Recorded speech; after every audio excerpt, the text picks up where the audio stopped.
The mountain forest was incredibly peaceful with all the animals living in harmony, but everything was shattered by the thunderous sound of horse hooves as a man led a large group of riders. Galloping swiftly forward, he suddenly stiffened, sensing something was amiss. The man quickly raised his hand, signaling a halt. With his party behind him, a small, lonely figure could be seen standing in the far distance. Not daring to delay, the man hurried back to report, bowing respectfully. "My lord, we have reached the area mentioned in the intelligence report. There's a child over there. I'll go and ask for information." The man in the carriage was doubtful. "A child. Fine. Children are simple and won't cause any extra trouble. You may go." The man obediently followed the order. Immediately after, without daring to delay, he slowly walked towards the child. The boy turned when he heard a voice call out, "Hey, kid!"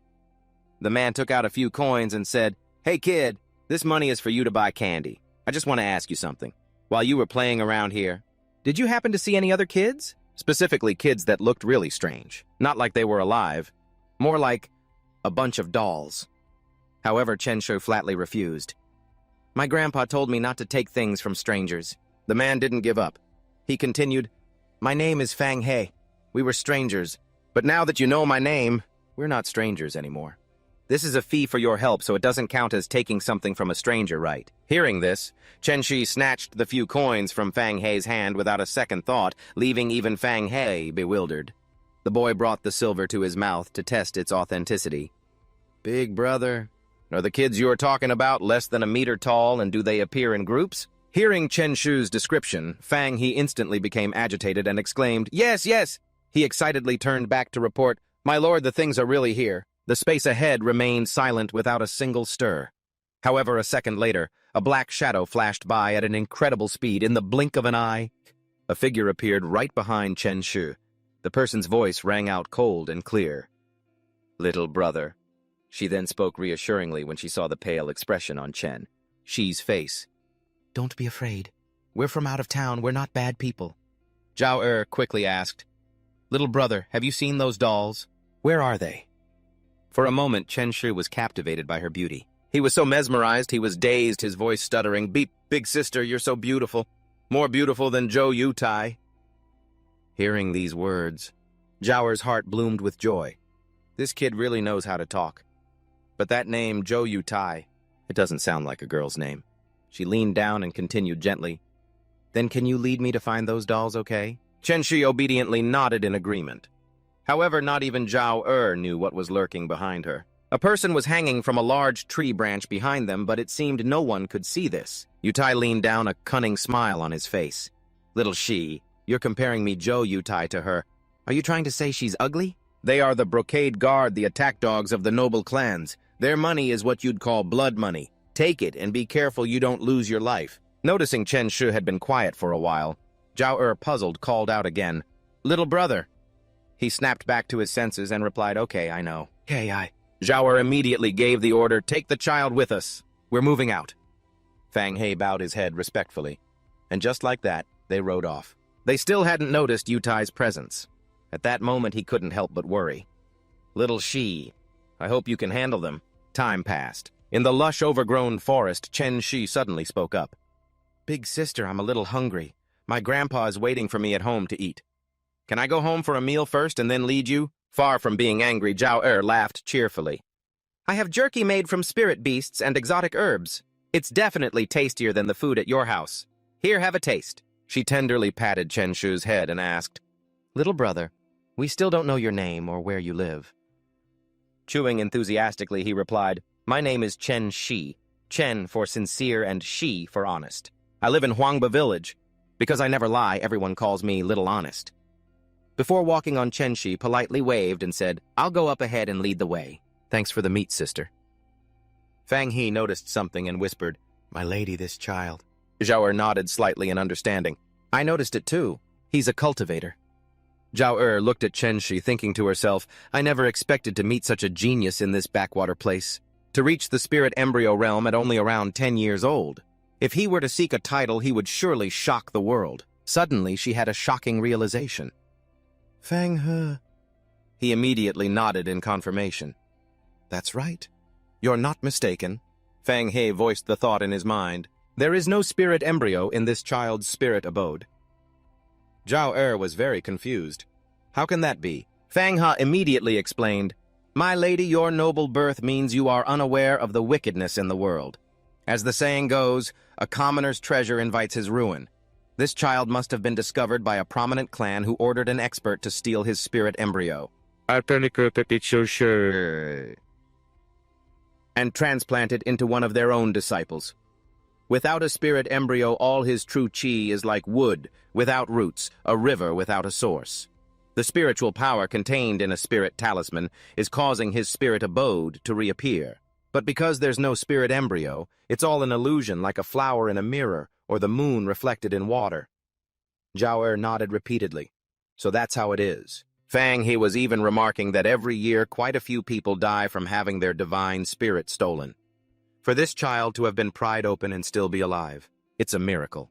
But Chen Shi's divine spirit vanished right after. This didn't surprise Zhao. The divine essence has faded just as I thought. In that case last year, Magistrate Li's son from Rushui County, Li Xiaoding, a good-for-nothing who only knew how to fool around somehow, became the top scholar in the provincial exams. It must be. Fang He nodded in agreement. "It's highly likely." Zhao sighed in frustration. The Li family is a powerful clan. Whatever methods their young master used, to become a Jurin has nothing to do with us. She suddenly had another idea. But if this little brother is going to live such a hard life, I might as well help him out. Zhao gave a wicked smile. "This child is quite pitiful too. Let's give him a quick end so he doesn't suffer. Get rid of that village head Huang Ba and his man Zhang too. That way, no information gets out and no one can say our Zhao family found the true king's tomb and didn't share it."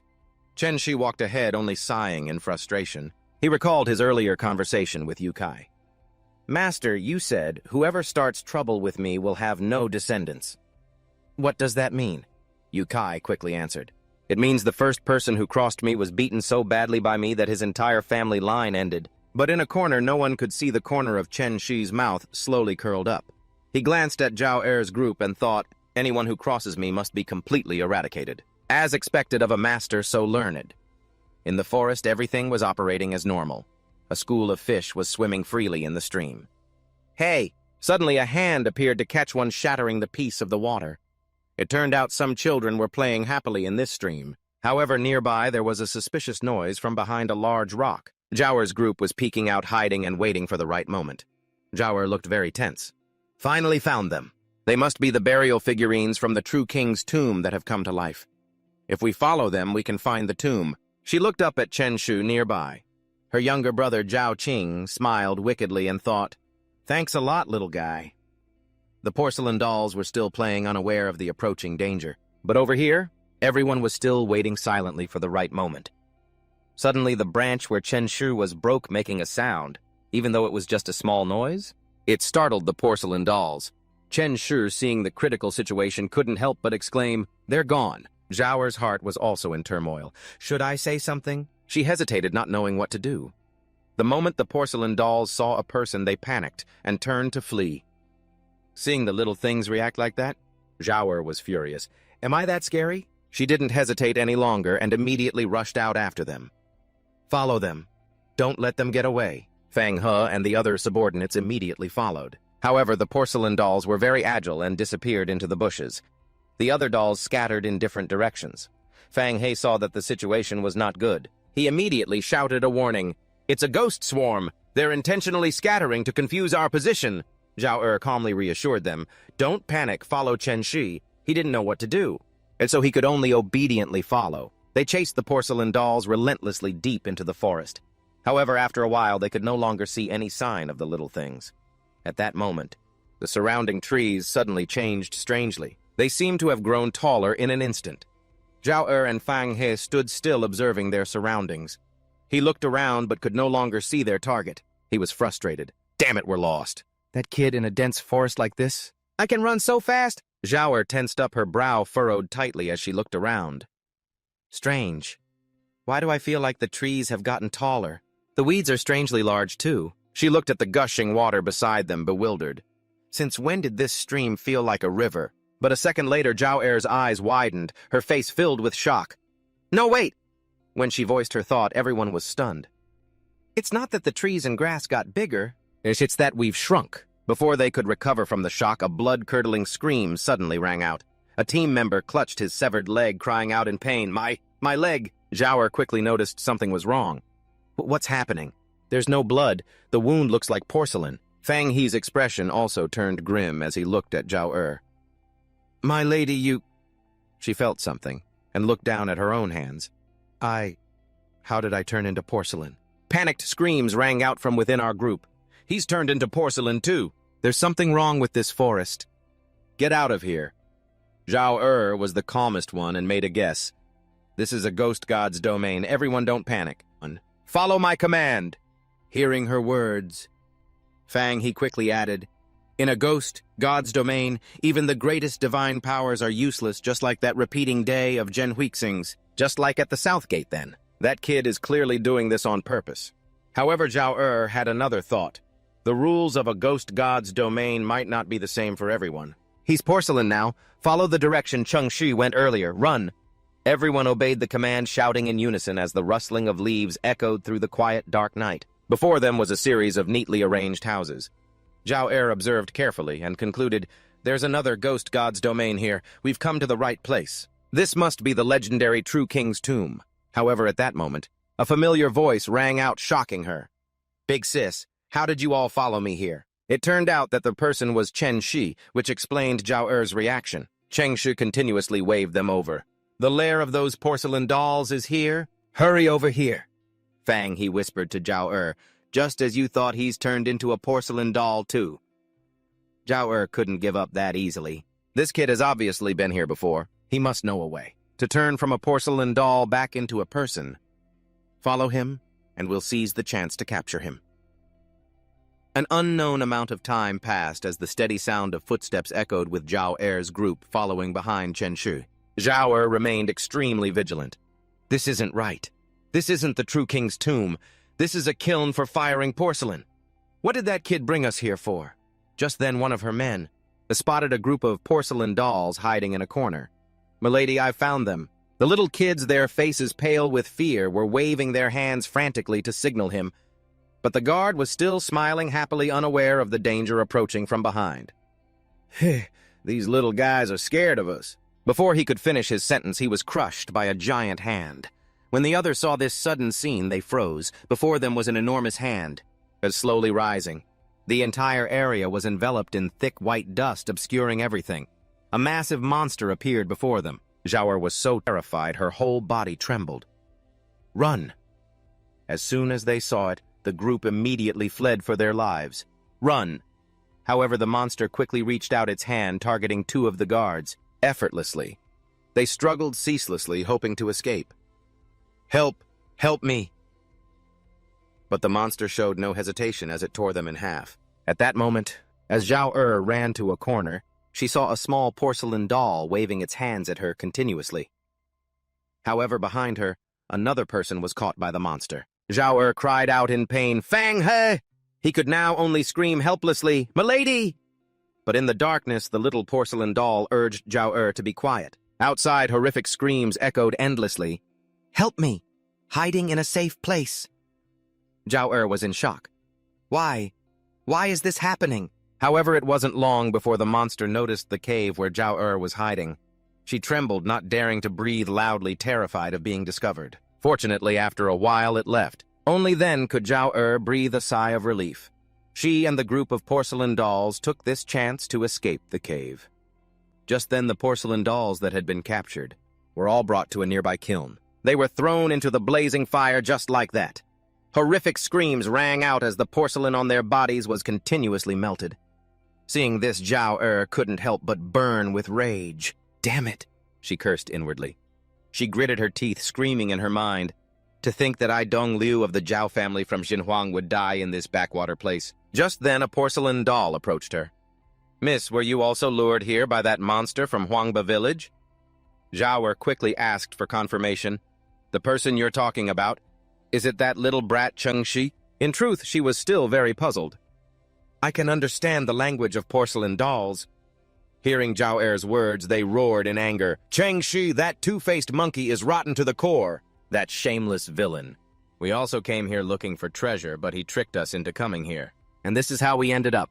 Just then another porcelain doll came out trembling slowly. There are other victims. Us. That little demon tricked us into coming here and turned us into porcelain. For 2 years now, more and more people have fallen into his trap.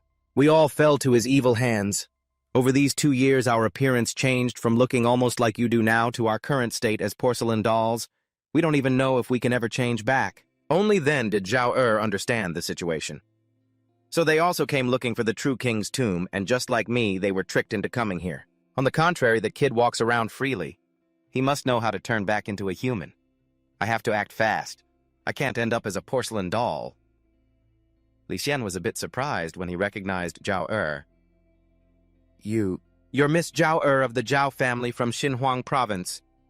She looked at the person before her, confused. And you are? Li Xian immediately introduced himself. I am Li Xian of Xuanzhou, Miss Zhao Er. We met last year. After that, several other porcelain dolls introduced themselves one by one. I am Xia Qinghe of Danjiang. It's a pleasure to meet you, Miss Zhao Er. This little lady is Lin Fei Shuang. A pleasure to meet you, Miss Zhao Er. I am Yu Dahua of Qingqi. A pleasure to meet you, Miss Zhao Er. I am Long Gang of Xinhuang. A pleasure to meet you, Miss Zhao Er. Hearing their identities, Zhao Er frowned deeply, thinking to herself. Xia Qinghe is at the golden core stage. These are all powerful experts. Model, even my Zhao family has to treat them with respect. Yet we all fell for that little brat's trap. What a shameless, wicked scoundrel. The crackling of the fire was incessant, yet the nearby porcelain vases suddenly began to shake violently. However, the giant still didn't seem to have noticed. From a small, inconspicuous porcelain vase in the back, Chen Shi had already crawled out. He took the opportunity while no one had noticed and immediately made a run for it. Just like that, Chen Shi escaped safely. From a safe distance, he watched the kiln and sighed. These people from the big cities. They come here looking for treasure, so why do they always have to kill everyone to silence them? Everyone who shows up wants to take my life. Master Gao's teachings were right after all. Before this, Chen Shi had asked Scholar Zhou Yokai what the master meant when he said, "If they have come, then let your heart be at ease." How is that supposed to be interpreted? He replied instantly. The master's meaning is that if the enemy has already arrived, then there's no need for them to leave, just bury them here. We scholars really need to learn more from the master on that point. Chen Shi arrived at a very strange place. Even though it was only 2 to 3 miles from the kiln, an outsider could never find it without a guide. He slid down with great skill, and in no time Chen Shi landed safely. However, at that moment, his eyes shot open as if something had utterly shocked him. It's gone. Chen Shi checked again very carefully before letting out a sigh of relief. Phew, thank goodness. As long as it's not broken. As he walked, Chen Shi reminded himself, I'm as fragile as they come right now. One careless move and I'll be pulverized. And so he pressed onward. Suddenly a wave of discomfort washed over him, forcing Chen Shi to stop in his tracks. He tried his best to suppress the feeling, but by borrowing the stronger spiritual domain from King Chen's tomb, he continued to stagger forward. It was incredibly difficult, but Chen Shi fought through it to the very end. He reached out, trying to touch a stream of green energy. The energy quickly vanished, but Chen Shi could feel a distinct change in his body. It could suppress the kiln's effects and heal his body. After a moment, his recovery was complete.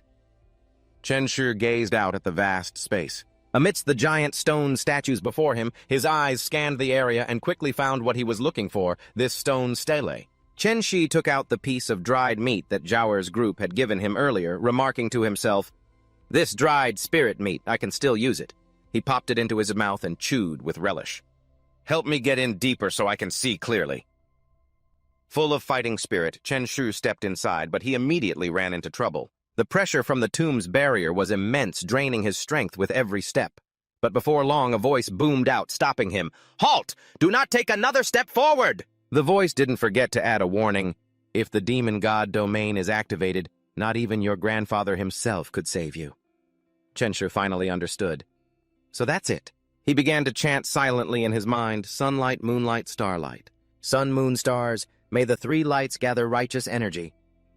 Yang Zhao stepped out heavily and said, "That's enough." He warned once more, "Don't be too greedy. Go back. I and your grandfather had a connection once. I don't want to see you die in here. Besides, night is about to fall." Chen Shi listened to these words utterly bewildered.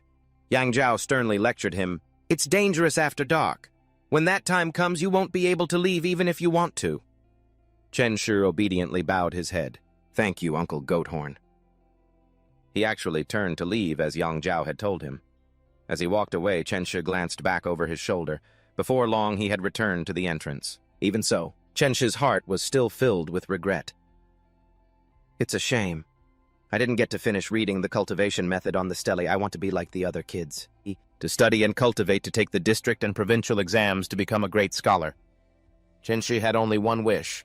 I don't want to be useless, but I want to make Grandpa proud of me. He looked at the sky outside and noted, the sky is getting redder and redder. A face appeared in the clouds as if reminding him that the sun was setting. He didn't have time to think. He just ran as fast as he could. I have to get home now. If I run into any evil spirits, I'm toast. Meanwhile, one of the guards asked Yang Zhao, Brother Yang Zhao, why did you let that human boy go? Yang Zhao clenched his fists. You think I didn't want to crush him?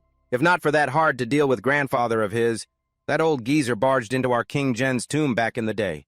We trapped him for 9 days and 9 nights, and in the end he still managed to place a secret water and fire refining technique among the burial goods. Just then another lion-like creature asked, Could it be because he's about to die? That he plans to achieve immortality by refining his own corpse. Yang Zhao speculated that he might already be dead. The last time I saw him from a distance, he didn't look like a living person, and that boy just now... Yang Zhao kept frantically sniffing that golden aura. He tried his best to sense it, and finally Yang Zhao concluded there was no trace of a living person on him. Outside, night had fallen, and Chen Shi was still running for his life to get back home. Suddenly there was a noise. It made him turn his attention to a mournful cry echoing through the area. A horrifying dark shadow seemed to be chasing Chen Shi, its massive mouth wide open. It looked like it was trying to intimidate Chen Shi. He recognized it at a glance. It was the ghost Gramps had talked about, the one that wanders at night and vanishes at sunrise. The one you'll drop dead from if you encounter it. It was exactly as he described. The ghost quickly launched its attack. At that moment, Chen Shi, remembering he still had the last piece of spiritual jerky in his mouth, couldn't hold back any longer and began to unleash his spiritual power. A perfect time to test the technique from the stone tablet, the three lights righteous chi art. Chen Shi let out a cunning smile. The technique from the tomb of the Quaking King is truly powerful. It's nothing like the heavenly heart righteous chi art that the sect teaches can compare to. He shot forward like a flash, leaving the ghost unable to even react. Chen Shi ran forward with all his might, thinking to himself as he ran, with the three lights. Even if I can only draw upon the faintest starlight. And it still has such a miraculous effect. This technique is amazing. Chen Shi was overjoyed as he saw the lights of his house up ahead. Almost there. However, right at that moment, his spiritual power ran out. The effect was gone. Crap. The effects of the three lights righteous chi art were fading. Chen Shi turned back, his face ashen. I'm screwed. I'm so screwed. It was opening its huge mouth and lunging straight for Chen Shi. Chen Shi just stood there, frozen, too scared to even move. But just in the nick of time, a savior appeared. Chen Shi cried out in joy, Yandu. Yandu spoke coldly. You should go home and drink your medicine. Chen Shi obediently turned and left. Got it. However, he couldn't help but feel suspicious. This is strange. Lately, Gramps has had this rotten meat smell on him, but it's a little different from the usual rotten meat smell. The two of them, grandfather and grandson, just went inside. Seeing this, the ghost became furious. It was about to charge at them, but it never expected a dark shadow to suddenly appear and land a vicious blow on it. The ghost could only cry out in pain. As soon as he got home, Chen Shi gulped down the medicine. He wiped his mouth and thought to himself, I guess that's dinner for me. Chen Shi couldn't take it anymore and yelled at the clay pot that was continuously adding firewood to the bathtub. Hey, stop! If you keep going, you're going to cook me alive. Hearing this, it gave a sinister grin. Not only did the pot not stop, but it continued to add more firewood making. Chen Shi yelped. It's hot, I'm dying. So hot, I'm dying. The water in the tub was now scorching hot. As Chen Shi soaked, he pondered, Gramps said I was in a coma for a very long time. He was always by my side using all kinds of spiritual medicines to keep me alive. Even so, I can't remember anything before I was 9. He touched the scar on the back of his neck, thinking, this scar. This child had his skull operated on and somehow survived. It's a miracle. This child must have been discovered by a prestigious clan who ordered their experts to steal his divine embryo and implant it into one of their own disciples. Chen Shi had heard Chenner say this before. Speaking of which, Li Xuancheng's son from Shui Niu County, Li Xiaoding. Last year he was a good-for-nothing degenerate, but then he somehow won first place in the provincial exam. It must be. From that, he could make a guess. So that's it. My divine embryo was stolen. Chen Shi angrily clenched his fists. It's all that bastard Li Xiaoding's fault. Stealing my divine embryo was one thing, but he also caused me to drink medicine like water every day for 2 years to befriend poisons like snakes and scorpions. He angrily punched the surface of the water, sending it splashing everywhere. I'll make that son of a bitch taste this suffering too. The nearby clay pot got drenched by the splash, but Chen Shi refused to accept his fate.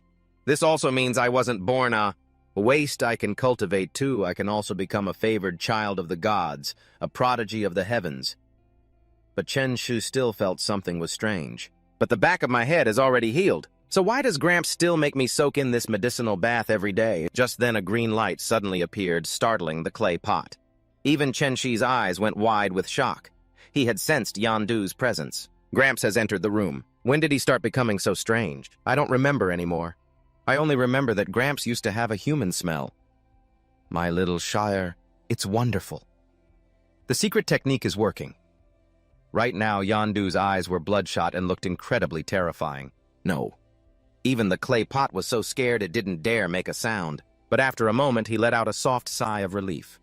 Tranthuk realized that Diendo had disappeared, and the body that had been tensed up could finally relax. But then Tranthuk's whole body curled up. He couldn't stop trembling as the pain returned. It was the most unbearable part. The water in the tub was still bubbling furiously. Tranthuk tried to suppress the discomfort spreading throughout his body, his organs feeling like they were on fire. A moment later, his screams echoed through the house. Finally, Tranthuk got dressed and came out. He let out a long sigh as if a great burden had been lifted. It was finally over. In the distance, Diendo was talking. Ah, Duong, when are you coming back? Little Shi is still young and needs someone to take care of him. You should bring him into the city. Tranthuk wasn't surprised by this scene at all. Lately, his grandfather had been constantly contacting his father using a 1,000-mile yin talisman. Diendo's voice continued on, steady and low. I know life in the city isn't easy, but he's your son after all. Even if you don't acknowledge him, he's still your son. But at the mention of his father, a look of disgust appeared on Tranthuk's face. I've never met him since I lost my memory. Not even once. Who needs a father anyway? Diendo's voice was full of helplessness. Ah, Duong, I'm old now. I don't have much longer to live. That night, with a lifeless look in his eyes, Diendo walked to the altar. He gripped the 2 candles on it and then violently bit into them. A crunching sound echoed as Diendo cried out as if he were inhaling something. Diendo kept muttering, not full, still so hungry. His gaze now fell upon Tranthuk, who was nearby. So fragrant, so fragrant. Tranthuk seemed to have noticed this as well. He frowned, deeply unsettled. Diendo got closer and closer, his eyes filled with a desperate hunger. It smells so good. I'm starving to death. However, at that moment, the window was thrown open, catching the old man's attention. Diendo immediately rushed out to see what was happening. Tranthuk was now lying curled up, thinking, Grandpa, he must be sick. It's not that he wants to kill me. His whole body felt as if it were being controlled by something. Tranthuk's body couldn't stop shaking from the agony. It hurt so much. He could feel it. A hand was squeezing his heart tightly. This demon hand. After the medicinal bath, it's not supposed to act up so soon.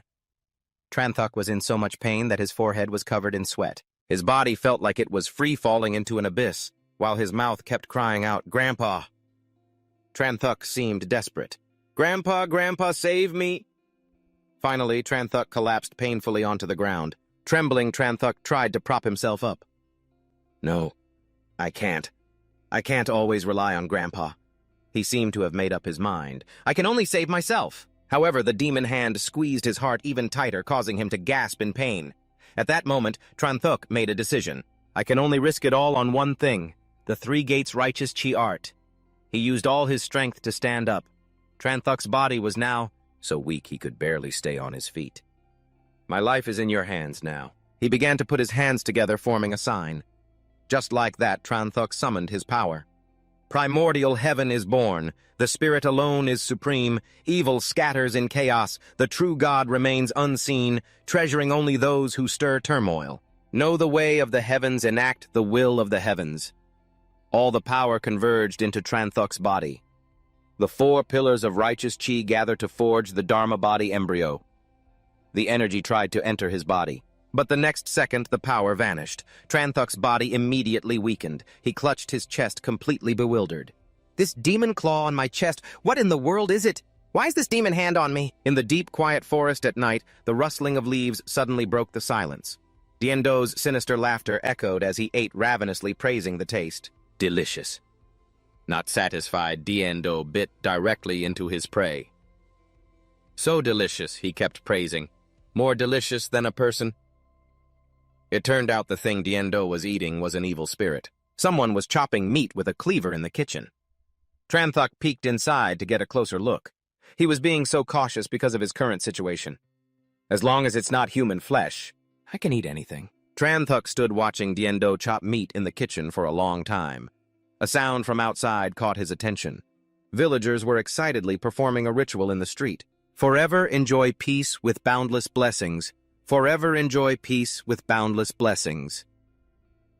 Tranthuk realized it immediately. So it's time for the monthly ritual again.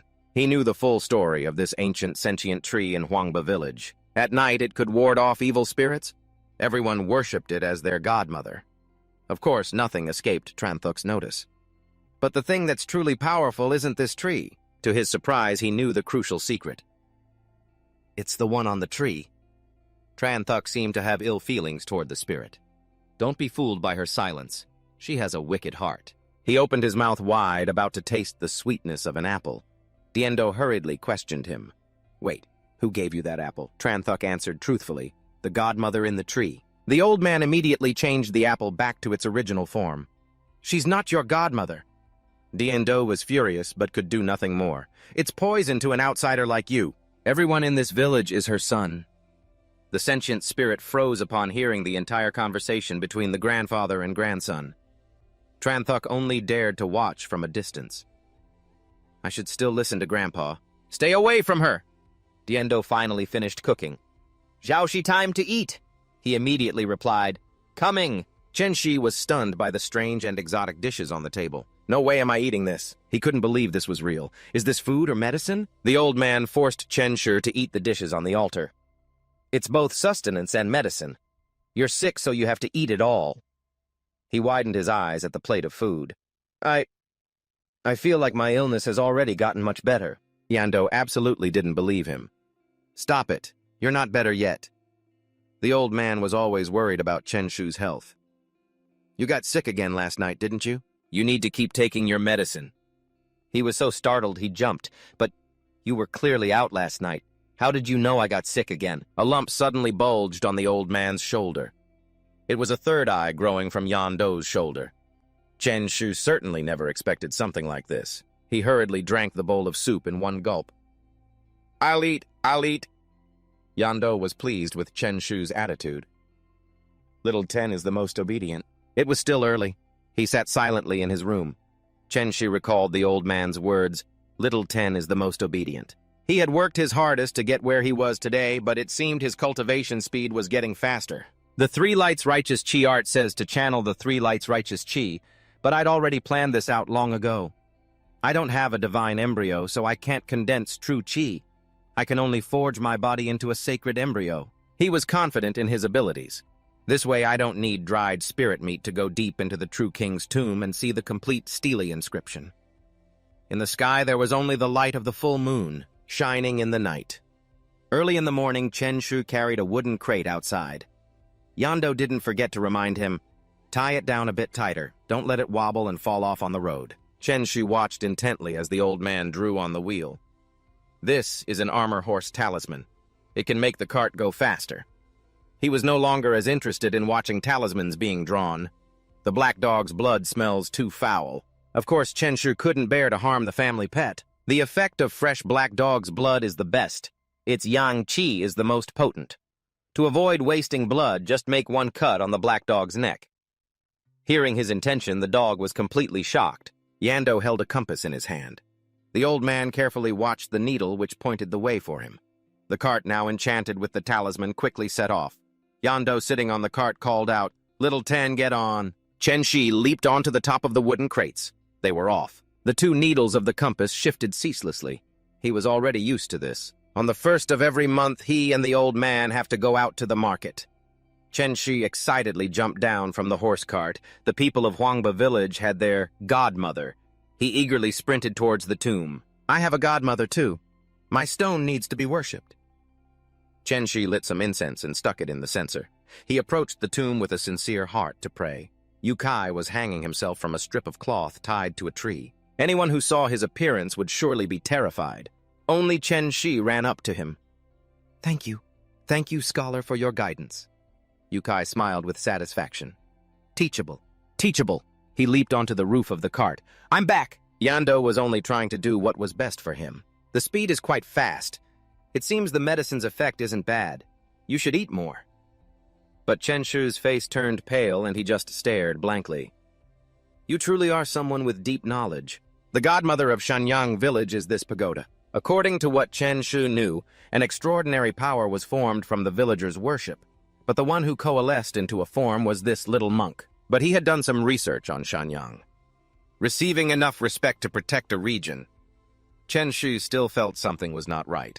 But for outsiders, it was a different story. He didn't blame Chen Shu for eating the offerings at all. As fate allows, take some to ease your hunger. It's fine. He froze on the spot. Really, he reached out wanting to grab a cake. Chen Shu saw Shanyang's terrifying appearance. If I had believed his demonic words, I'm afraid I would have lost my life long ago. The cart carrying his and Yando's things continued to roll along. Everyone was focused on their own business. Come and have a look. Hot buns, freshly baked buns. Esteemed customers, come and have a look. Chen Shi understood the work he was doing. The old man and I make a living by selling talismans. He believed that successful cultivation was the key factor for someone to be able to draw talismans. They must have cultivated a divine embryo and possess spiritual power. Chen Shu was as certain as could be. This kind of person is usually a scholar who holds an official post in the city. Why would they be out here selling talismans? That's why his talismans were so popular. People milled about in front of Yando's stall. A cheerful scholar came over to ask, Old Chen out selling talismans again, are you? The old man listed a whole range of talismans. That's right. 1,000-mile sound transmission talismans, Peachwood talismans, armor horse talismans, water walking talismans, rainmaster talismans. I have everything. He started teasing Yando. I haven't seen you these past few days.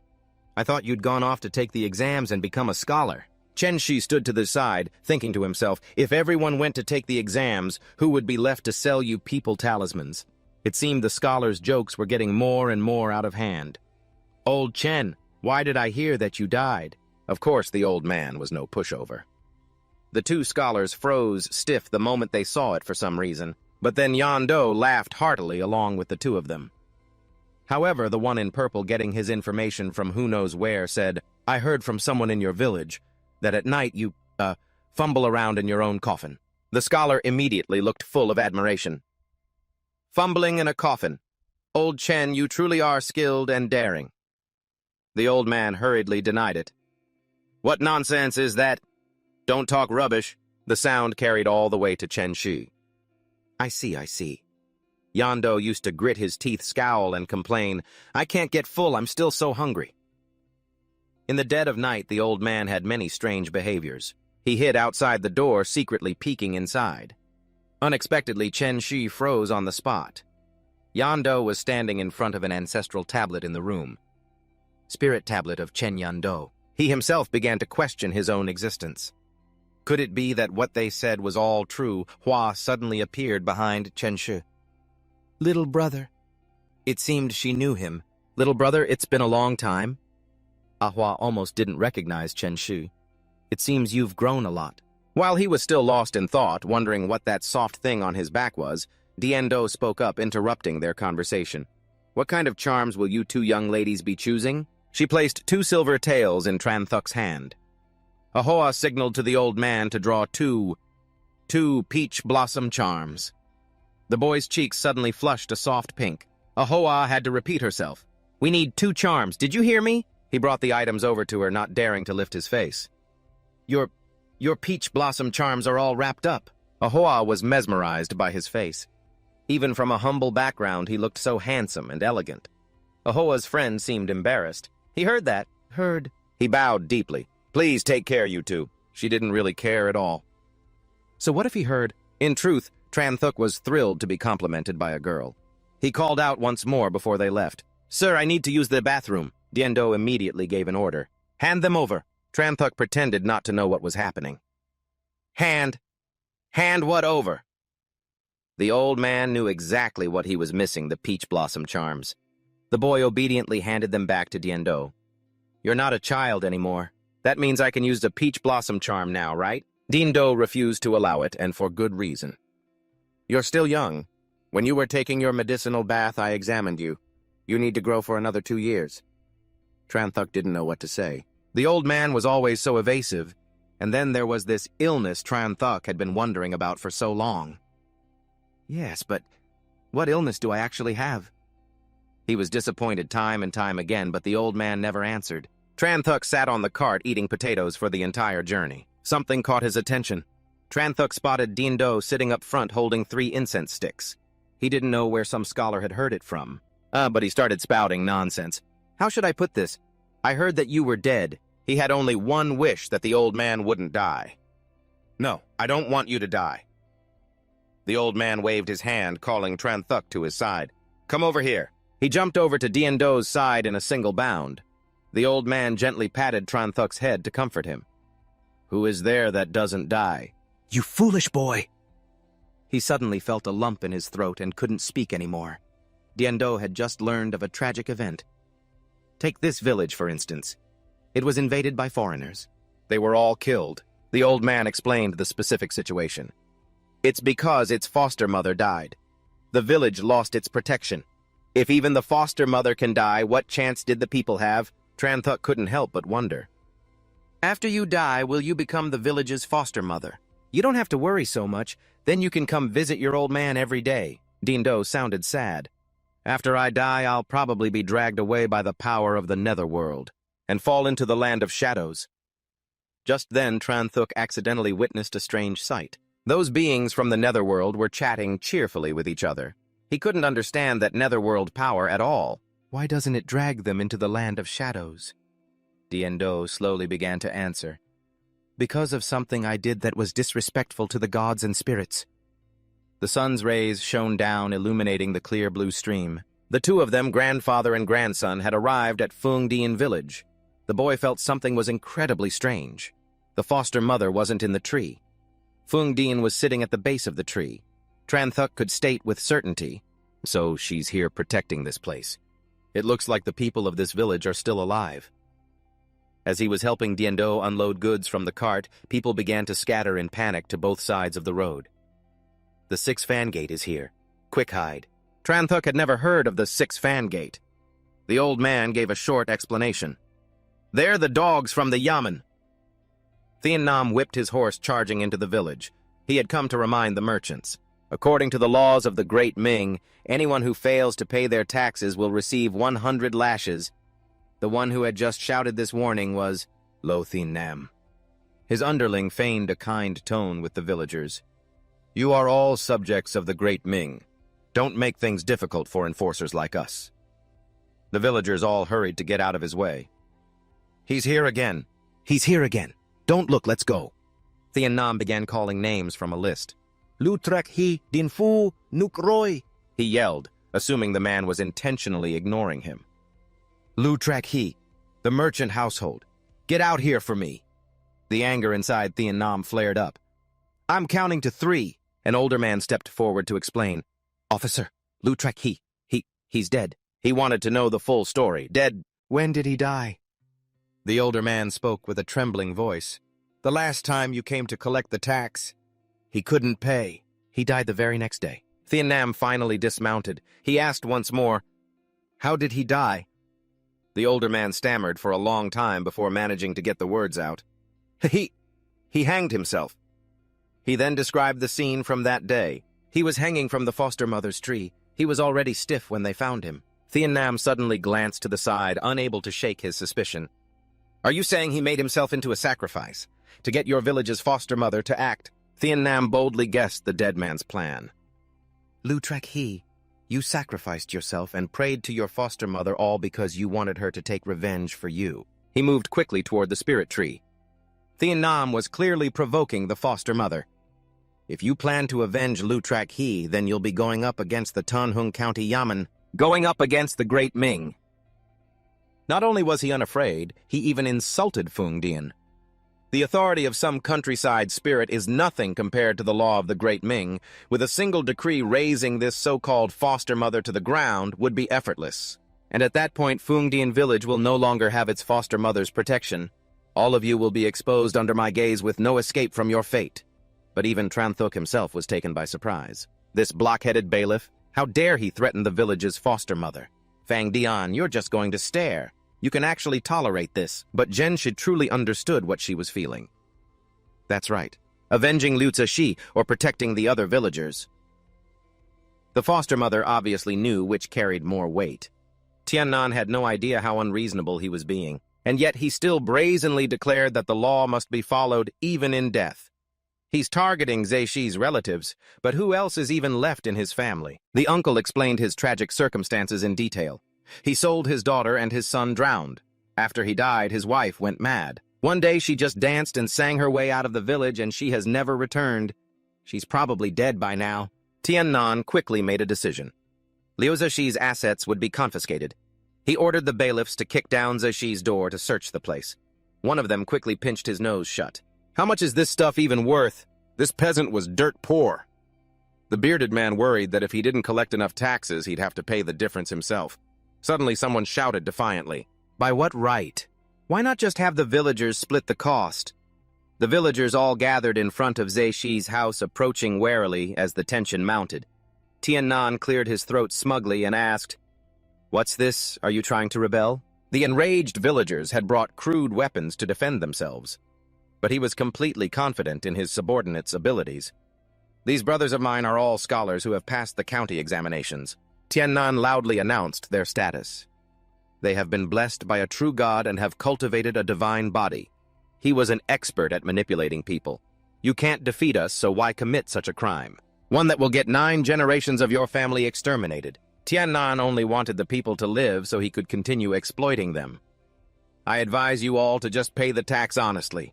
After all," he said, strolling calmly through the courtyard, "you can always earn more money, but you only have one life." Tian Nan happily took the money from Yando's hand. "Elder Chen, long time no see, how have you been lately?" The old man offered a special compliment. "Lord Tian, you're as majestic as ever." Tian Nan feigned humility. "Not at all. I am merely serving the imperial court. Elder Chen, you have a sturdy build. I'm afraid I'll be collecting your talisman tax for several more years." Tian Nan tried to place the scent. "What is that smell?" He was so shocked he fell silent. "This is the stench of a rotting corpse." Tian Nan's face darkened, unable to believe the truth. This is that child, the young top scholar of the 50 southern provinces. But as Zhenshi faced him, he found it very strange. "Why do these 6 fan gate officers seem so afraid of me?" He looked like he was losing his mind, repeatedly stressing the word incredible. "Elder Chen, you truly are incredible. The profound mysteries of heaven and earth, something that should have been impossible to do. And yet you managed to do it?" Then Tian Nan shot Yando a sharp glare. "You're breaking the law. Be careful you don't fall into my hands." Then he returned to his main task and ordered his men, "Hurry up!" Yando showed no reaction. He simply took out a sharp knife in silence. Without hesitation, the old man plunged the knife into the neck of the earthenware pot. With a familiar motion, Zhenshi held out a bowl to catch its fresh blood. The earthenware pot collapsed to the ground, looking utterly pathetic. Yando remained nonchalant, casually writing a character. Zhenshi looked at the people around him and couldn't help but sigh. "Aren't the talismans you draw enough to meet the demand?" He tilted his head and asked Yando curiously about what had just happened. "No, you used to be the top young scholar in the 50 provinces." The old man slowly began, his voice hoarse in response to Zhenshi. "Little Shi, what happened back then?" The earthenware pot on the ground kept gnawing on some meat while Yando was unable to answer. "Why bring it up again?" Suddenly it leaped up, growling and barking loudly. The old man knew it was time to pack up and leave. "Damn, it's about to get dark. We should go." Zhenshi looked up at the sky, confused. "But it's still so early." He was a bit disappointed that he couldn't sell more. So many people were buying talismans. What a shame. As Yando packed up, he didn't forget to remind him, "We don't have much time left." Hearing this, Zhenshi also quickly packed up the scrolls. As he glanced ahead, he noticed something very strange. In front of Zhenshi was a person sitting on a worshipped shrine. Fang Dian also stared with wide eyes, observing him. The men from the yamen were busy inspecting their work. After finishing their work, they loaded their things onto the horse carriage. Suddenly, Tiannan shouted an order to his men. "Pack up quickly! We have to get back to the county seat before dark!" They were extremely surprised by this order. "My lord, it's still early. We have plenty of time." He gave the order because he knew something bad was coming. Night in the countryside is extremely dangerous. There are some very strange evils about. Even a divine body cultivator can be easily killed. Tiannan looked at the ancient tree before them and uttered a warning, not to mention there are those who use their bodies as sacrifices. On the deserted road, Yando's cart was quickly driving away. The old man took out an insect and gave it to Zhenshi. "Your dinner is ready." The boy looked at this food with unconcealed disgust. "I hate medicinal food." Yando looked up, sensing something strange. Something's not right. Nightfall is still supposed to be a ways off. A full quarter of an hour earlier than before. It was true. The sky was already tinged with the colors of twilight. Zhenshi could feel it too. He asked with suspicion, wondering if his dark transformation was just a little late. He gave a sinister smile, thinking that his plans for this useless dog's cooking pot were off the table. "But its meat is still very fresh." Yan Duo completely agreed with Chen Shu's idea. "Next time it gets the time wrong, we're stewing it." The old man sighed wearily as he looked at the afternoon sky. "This is bad. We won't make it back to Huangba village in time." Fortunately, Chen Shi had found a temporary shelter. There was an abandoned shrine over there. Finally, the three of them approached it. He jumped down excitedly and said, "Let's spend the night here." Yandu seriously brought up something from before. "Do you remember if this mountain was here when we arrived? Or this ancient shrine?" But Chen Shu didn't think so. "I don't think this mountain was here. It's like it just sprouted from the ground." The two of them stepped into the shrine without hesitation. There was a large hole in the roof above, and he looked around, searching for something. Chen Shi touched a pillar. He'd need to find something heavy to block the door if he was going to fix up the shrine. Then he ran over to a large boulder in the corner. Chen Shi strained, trying to lift it. He was about to ask for help, but just as he spoke, he successfully hoisted the boulder. Chen Shu was completely surprised that he could do such a thing. "It's this light. Could it be? I've gotten stronger." He moved it, blocking most of the shrine's entrance. Then Chen Shi looked at the roof, figuring the hole up there also needed to be patched. He was astonished, when with just a bit of momentum his entire body flew upwards. Chen Shu never expected his strength had increased so much that he could jump that high in one go. "Did I drink too much of that medicine?" Suddenly Yan Duo called out, reminding him, "Little Shi, come and eat!" Only then did Chen Shu snap out of it and remember. Oh right, gentle sunset clouds drifted across the sky. Soon after, the sky was painted with shades of dark blue, and finally night fell swiftly. The bright moonlight covered everything. Someone was watching the Yamen officers' every move. One of them spoke up, asking for Sir Tiannan's opinion. "We're not going to make it back to the county Yamen in time. Should we fall back to Fang Dian village?" He couldn't turn back, so he had to pick a place to stop. "It's too late. There's a shrine over there. It seems there are people inside. We'll rest there for now and leave tomorrow." They rushed their horses toward the abandoned shrine, but suddenly someone appeared, blocking their path. Fang Dian had appeared nonchalantly before them. The Yamen officer Tiannan was stunned to see the person before them. They were only a short distance away. Fang Dian was casually eating a sweet fruit. Then where Tiannan's group stood, a series of sharp spikes erupted from the ground, impaling them. The attack was on. Those bizarre spikes pierced straight through his stomach, pinning him high in the air. Tiannan coughed up blood, unable to comprehend the situation. He stared at Fang Dian in terror, unable to believe his eyes. What kind of terrifying power is this? She landed lightly on the spike, holding Tiannan. His body trembled uncontrollably as he stammered, "You—" Fang Dian spoke of her actions without a hint of emotion. The foster mother never abandons the wishes of her children, especially those who offer their bodies as a sacrifice. It seems I didn't kill the wrong people after all. As she landed on the ground, the sharp spikes vanished, causing the men to plummet to the ground. Fang Dian lifted her head and stared straight ahead, right where Chen Shi was secretly watching through a crack in the wood. He was completely flustered that she had spotted him. "I'm screwed. She saw me." In the blink of an eye, Fang Dian vanished without a trace. Chen Shi was astonished that he could no longer see her. "She's gone?" Yandu asked about the situation outside. "Little Shi, you saw that, didn't you?" He quietly recounted what he'd just seen. Yes, the foster mother of Fang Dian village. In just 1 month, she's completely wiped out over 10 cultivators of the divine embryo realm. The old man showed no reaction, simply reminding him, "You don't need to admire her. You could defeat those Yamen officers, too." Chen Shi was completely stunned and immediately needed to confirm. "You mean, as powerful as the foster mother of Fang Dian village?" Yan Duo answered bluntly without a moment's hesitation. "As strong as her? Absolutely impossible." His spirits immediately plummeted. The old man looked him over, assessing his abilities.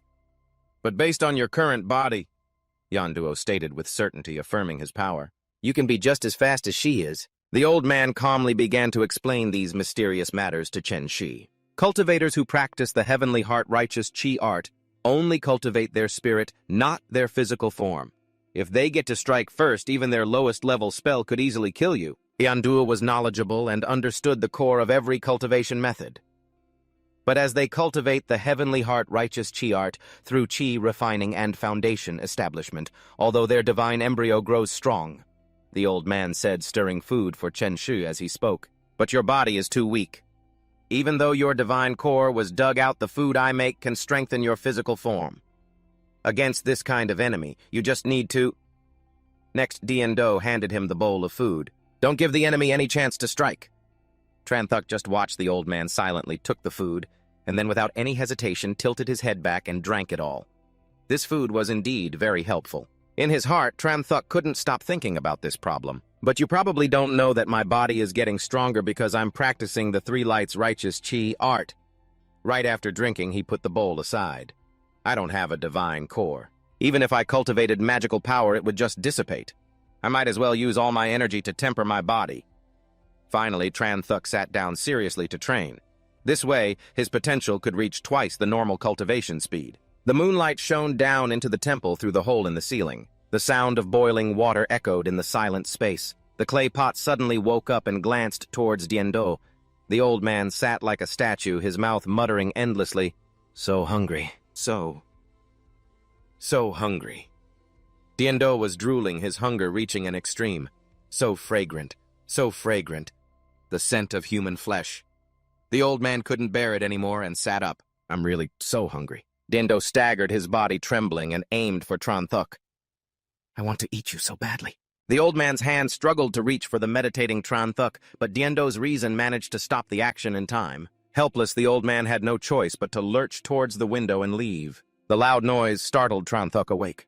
By now, Dian Do was already outside, quickly rushing past the corpses. In a moment, the old man's figure had completely disappeared. He looked out the window, completely bewildered by Dian Do's actions. Tranthuk found it very strange that the old man would suddenly leave. "He's gone out again." Suddenly, his eyes widened as if he had discovered something very unusual. Tranthuk looked at the corpses of the Yamen runners with doubt. Did one just move? He rubbed his eyes, unable to believe what he had just seen. Am I seeing things? Right after a corpse slowly moved. It stood straight up, but it no longer had a human appearance. This terrified Tranthuk, and his body instinctively recoiled, risen from the dead. It wasn't just one. Now a whole group of corpses was twitching and moving. Soulless, they all headed in one direction. He kept watching the situation through the window. What is that sound? It's making them all rise again. It sounds like a horn from afar. Tranthuk saw a wedding procession appear. The hornblower has appeared. It looks like a wedding procession. Then, stunned and terrified, he discovered the truth. No. Tranthuk looked at the figures in the procession and hesitated. Those things don't have human forms. They're beasts. All of them creating a bizarre demonic wedding procession. They aren't human. And he could sense it. These aren't ordinary beings, and they aren't common evil spirits either. Tranthuk recalled Dian Do's warning. He once said, "You can manipulate corpses." He realized they were not something he could easily deal with. This is something far more dangerous. Tranthuk was filled with anxiety as he looked at the current situation. The old man isn't here either. He looked at the talisman, but it brought him no comfort. All the old man left was this talisman. It's not enough to stop the disaster that's coming. I'm afraid it can't stop the two. The ghost. Bride appears. We invite the groom. The foxes blew their horns and beat their gongs to announce it. Their eyes glowed brightly as they looked towards Tranthuk. We invite the groom into the sedan chair. The corpses also opened their mouths to shout, "We invite the groom into the sedan chair." All the sounds combined into a call from hell. They were determined to get Tran Thuk into the sedan chair. The talismans around him were burned away by green flames. It's over. They're coming this way. Tran Thuk grew even more anxious because it was suddenly quiet outside. Why has everything stopped? But the clay pot was staring intently at the door, which confused him. Hak-Oa. Suddenly, the rock Tran Thuk had used to block the door was lifted up. He watched in alarm as it was easily tossed against the wall. Such power. Behind Tran Thuk, the wedding sedan had appeared at some point. The ghost bride slowly emerged from it. He whipped his head around on high alert. The clay pot barked loudly, protecting him. This moved Tran Thuk deeply. This Hak-Oa is so loyal. I was wrong about it before. However, in a brief moment, she was right beside Tran Thuk. Terrified, Tran Thuk snapped his head back to look. He shuddered in fear and quickly backed away. His eyes suddenly constricted as he felt a clear pressure tightening around his entire body. The wedding sedan gently lowered to the ground, and from within a strange rocking motion began. Tran Thuk looked around in a daze. He froze, his mouth stammering. Could this be? His eyes bulged with absolute terror. He saw Hak-Oa outside looking panicked. He couldn't believe it, telling himself, I'm... Inside the sedan chair now, Tran Thuk broke out in a cold, trembling sweat. His hand lightly lifted the curtain to look outside. Tran Thuk stood frozen for a long time when he discovered he was wearing a bright red outfit. He shouted in agitation, "The groom's clothes!" Tran Thuk's consciousness began to fade. A wave of dizziness washed over him. At this moment, Tran Thuk's body went limp. He collapsed onto the floor of the sedan. The wedding sedan was immediately lifted up, shooting out of the temple like a gust of wind. Outside, the foxes celebrated wildly, some playing horns. Others beat drums, celebrating as if it were a real wedding in the dead of night. Hak-Oa's eyes widened in terror as it watched. Then, barking frantically, it charged forward, chasing after them. Inside the sedan, Tran Thuk sat in a daze, taking heavy breaths. Just then, the ghost bride slowly reached out with her cold, pale hands and yanked his robes. The corner of her mouth curved into a sinister smirk, but just as her face drew near, that smirk suddenly vanished. From inside the sedan chair, a piercing scream tore through the night. Hak-Oa cried out in alarm only to see Tran Thuk thrown violently out. He crashed hard onto the ground. Hak-Oa scurried over in a panic, looking at him with worry. Stunned, he asked in a trembling voice, What just happened? In his mind, an image of the terrified ghost bride flashed. "Get back!" she had screamed, seeing something on his chest. Tran Thuk touched his own chest and thought to himself, could it be? She's afraid of the ghost hand on my heart? The two of them didn't dare hesitate. They quickly returned to the temple. He hurriedly blocked the door with a large stone, a strong sense of unease creeping into his heart. It's the middle of the night. That thing could come for us at any moment. I have to quickly draw enough talismans to seal the doors and windows. Saying that, Tran Thuk took out a stack of yellow paper. He picked up a brush and tried to recall, this is how grandfather drew them. With that thought, Tran Thuk lowered his head and diligently drew the talismans. A moment later, he held one up hesitantly. I don't know if the talismans I drew will even work. Afterward, Tran Thuk went around the temple, pasting the talismans everywhere. His heart suddenly felt heavy. I could easily destroy the village and its people. If grandfather is out there and runs into two, I hope he's all right. Tran Thuk slumped to the ground, trying to reassure himself. He'll be fine. He'll be fine. He reached out and stroked Hak-Oa's head, his voice choked with emotion. Hak-Oa, you know. His two eyes were red, welling up with tears as he looked at it. His lips trembled, unable to form the words. He might not be human anymore. The story flashes back to over half a month ago. Back then, Dien Dao had called him in. Little Ten, my great calamity has arrived. I must hold a funeral for myself for the underworld emissaries to see. The old man gazed at the altar, his eyes deep and hollow. He continued, I will lie inside the coffin and feign death. If I can just get through today and deceive the emissaries, I can live for a few more years. Oh, little Ten. The old man's voice was filled with sadness. I truly can't bear to leave you alone. As Tran Thuk recounted the memory, his tears fell ceaselessly. But after he came out of the coffin that day, everything changed. Dien Dao at that time was completely different. His eyes were crazed, no longer human. He would frantically gnaw on candles, his two eyes bloodshot, his face terrifyingly savage. He had only dared to peek from outside, trembling as he spoke. He wouldn't eat food. He liked to eat candles. Seeing the food I'd prepared left untouched, I was bewildered. He didn't like the smell of food. Instead, he liked the smell of incense. His voice choked up as he continued. He also liked to eat other strange things. For example, people. Dien Dao in those days was always in a state of madness, unable to control himself. Hak Oa shuddered, its feathers standing on end. Tran Thuc lowered his head, his voice faltering. Maybe he didn't trick the underworld emissaries. He's already dead. He didn't want me to know. He wanted to stay by my side, to protect me, to watch me grow up. He's not human anymore. He's a corpse. He broke down into sobs. But no matter what, he's still my grandfather. Even if he turned himself into a Jiangshi, even if he tried to eat me many times, he's still my grandfather, my only family. A while later, the sound of slow footsteps approached the temple from outside. Hak Oa immediately jumped up, chirping joyfully upon seeing Dien Dao return.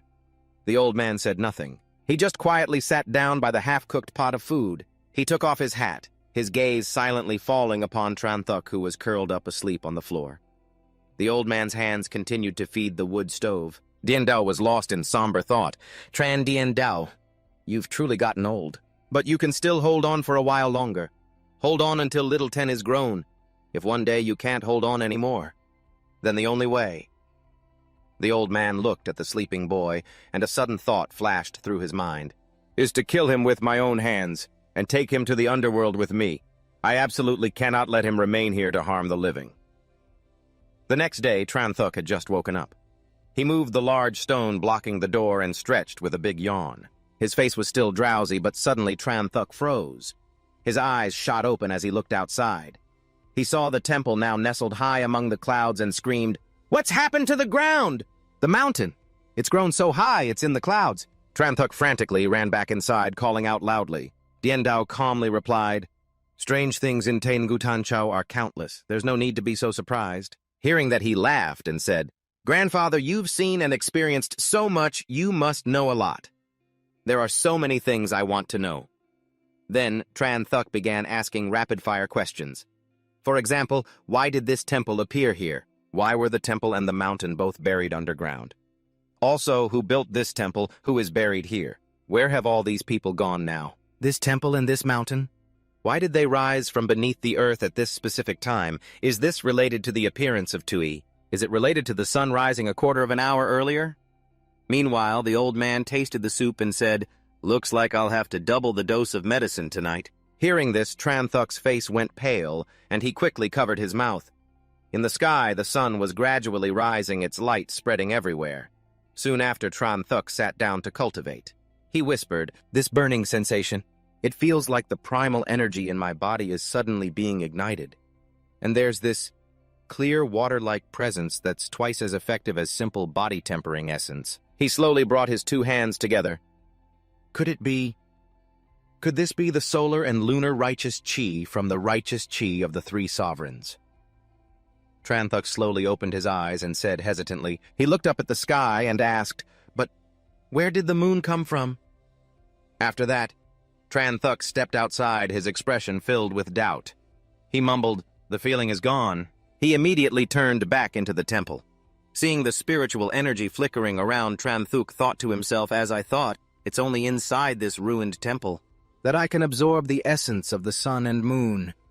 Could it be that the world inside this temple is different from the world outside? Still, I'd better not ask grandfather, otherwise he might double my medicine again. I can't take it anymore. He gave the old man a strained smile, thinking to himself, I suspect that besides medicine, he doesn't know anything else at all. Just then the old man called out, "Little Ten, time to eat." With that, Dien Dao ladled out a bowl of soup for him. As he ate, he thought, after the lunar festival, I have to come to this abandoned temple to train more often. After they finished eating, the old man and Tran Thuc drove the goods down the mountain. On the way, he pointed and asked, "Huh? Aren't we going back to Huangba village?" While driving the truck, the old man replied, "I'm using the lunar festival as a chance to sell a few more talismans." Hearing that, he nodded and said, "That makes sense." The lunar festival lasts for a total of 3 days, and today is the final day. A while later, the truck arrived at Nam Ngien village, and a bustling, crowded scene gradually came into view. Tran Thuc looked at a stone statue and said, This stone statue is the foster mother of Nam Nien village. Walking into the village with the old man, Chen Shi looked around with great interest. Seeing the crowd, he scratched his face, puzzled. Why aren't those people bowing to foster mother when they see her? The old man explained, they are from noble families in nearby Shuiniu County, just here for a leisurely ride. It's just for fun and hunting, so there's no need for worship. Hearing that, he asked again, if people from nearby all come here to have fun, why isn't there any business here? Yandu stood up and said, everyone goes to Shuiniu County, it's like a big market fair there. I'm going to buy some medicine. You stay here and watch the stall until I get back. Before leaving, the old man warned, don't use your talismans recklessly, understand? Hearing that, his face fell and he turned away, looking dejected. As soon as the old man left, Chen Shi looked up and sighed. Just then, someone came over and asked, do you have any love charms? Hearing the voice, Chen Shi squinted up. Seeing a customer, he immediately smiled warmly and replied, of course. Li Guang then asked, how many do you have? As he took out the charms, he said, let me just count them. But the man snatched them and said, I'll take them all. Looking at the small number of charms, Li Guang frowned. Is this all you have? How is this enough? He hesitated, staring intently at Chen Shi. Then he asked, hey kid, are you a talisman master? Hearing this, Chen Shi thought to himself, even though I don't have a divine core and can't store magical power, I can still use the Three Lights Righteous Chi technique. Besides, the talismans I drew last night didn't seem to have any problems. With that thought, he nodded confidently. Yeah, I guess you could call me a talisman master. Hearing this, Li Guang threw down some silver and said, all right then. He continued, in that case, you're coming with me. Draw some more love charms for me over there. Is 50 taels enough? Seeing the silver, Chen Shi's eyes went wide. 50 taels, he stammered, then quickly replied, yes, that's enough, more than enough. Just wait a moment while I pack up. After that, Chen Shi gathered his things and followed him. He then asked, where are we going to draw them? Li Guang waved his hand and said, just follow me. The two of them went deep into the forest. As they walked, Chen Shi looked at the path a bit confused. This path leads into the mountains. Li Guang beside him urged, hurry up. But he couldn't help his curiosity and asked again, young master, where are we going? He bluntly said, don't call me young master. My name is Li Guang and I work for my young master. He's hunting in the forest and has already set up camp. He added with a smile, because he wants to win the hearts of several young ladies, he needs more love charms. Hearing that, he replied, oh, I see. Walking behind Chen Shi asked again, so what should I call your young master? Just hurry up, no delays, he answered. My young master's surname is Li. He's from a major household in Shuiniu County. Hearing this, Chen Shi felt like he'd been struck by lightning as a memory suddenly flooded back. He remembered Zhao Nier's words, that no good bum Li Xiaoding? How could he have possibly placed first in the provincial exams? It must be a sham. Chen Shi spoke up. The Li family of Shuiniu County. Could this young master be the very same Li Xiaoding, the provincial graduate? The man asked in surprise, you've heard of my young master's reputation. He gave a forced smile and said, young master Li achieved the highest honors in the provincial exams. Who wouldn't have heard of him? Everyone knows. Everyone. Hearing this, the man laughed loudly. Although my young master didn't do badly on the exam, his real skill is simply being born into a good family. Hearing this, Chen Shi gritted his teeth, his heart filled with indignation. A good family? So because he comes from a good family, he can just steal someone else's divine core, so that's what a good family means. It means you can steal my divine core and turn me into a cripple. Young Master Li, I've finally found you. After walking for a while, Li Guang led Chen Shi to the campsite. Chen Shi narrowed his eyes slightly, thinking, that must be him. He observed the fat guy lounging on a chair and muttered, Li Xiaoding, young Master Li is as fat as a pig. Chen Shi's eyes darted around silently, calculating the distances in his head. Less than 1 zhang. 1 zhang is 6 to 7. 3 zhang is too far. His gaze then swept over the group of 6 guards in brocade uniforms, plus the guide. If these 7 people use magic, I'll definitely die. Just then, Li Guang stepped forward to report, young master, the talisman master is here. He continued explaining, there weren't enough love charms, so I took the liberty of bringing him here to the camp to draw them on the spot. Hearing this, Chen Shi's face darkened, his heart set with determination. I have to seize this chance. The old man once said my soul force is strong enough to kill a divine core realm cultivator, as long as I can strike first. Suddenly Xiao Ding shot up and yelled, "It's you again!" Chen Shu flinched, startled. Oh no, could it be he recognizes me? After all, he's the one who ripped out my divine core. Xiao Ding looked towards Heiwa and shouted, "It's a dog again!" He immediately stabbed his knife into the piece of meat in his bowl. Looking at Heiwa, he beckoned enticingly, "Tisk, tisk, tisk, come here!" Seeing the food, Heiwa got excited, drooling as he ran over. Xiao Ding said delightedly, "Good dog." But watching this, Chen Shi mocked himself inwardly. I'm such a fool. This kind of noble only enjoys the benefits the divine core brings. He never had to get his own hands dirty, so how could he possibly recognize the poor soul he stole it from? Li Guang spoke up and ordered, "You can draw them here. Make 20. Hearing that, Chen Shi gently placed his box on the table. He looked up and asked, "Young master, will 20 be enough?" Xiao Ding immediately said, "The more the better." The young ladies from the Ding and Zhao families of the neighboring county are also camped nearby.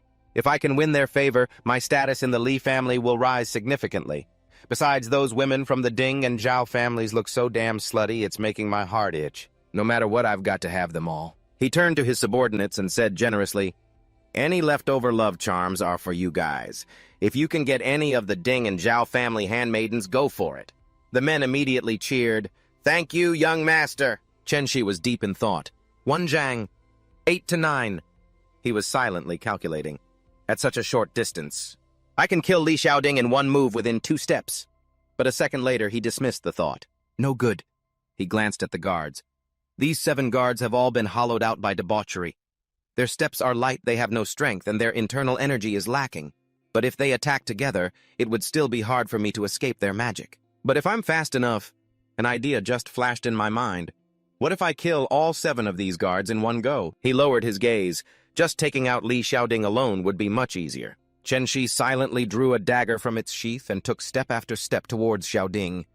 Seeing this, a few people screamed in terror, "You! What are you doing?"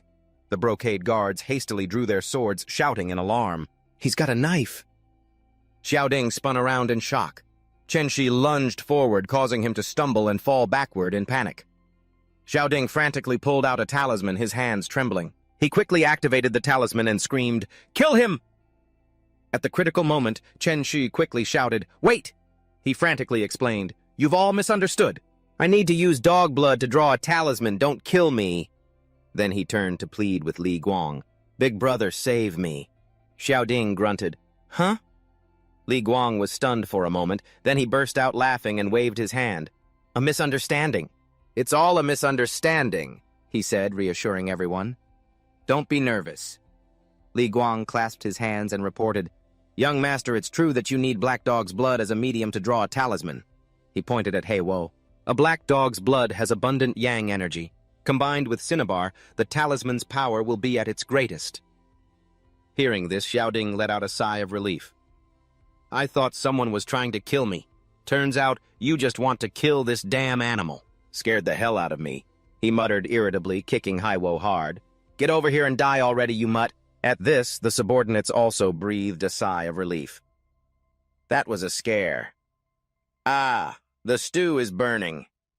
Chen Shu bent down to pick up the dagger, his expression filled with murderous intent as he glared at the men. 2 men are 1.5 Zhang away. 4 men are 1 Zhang away.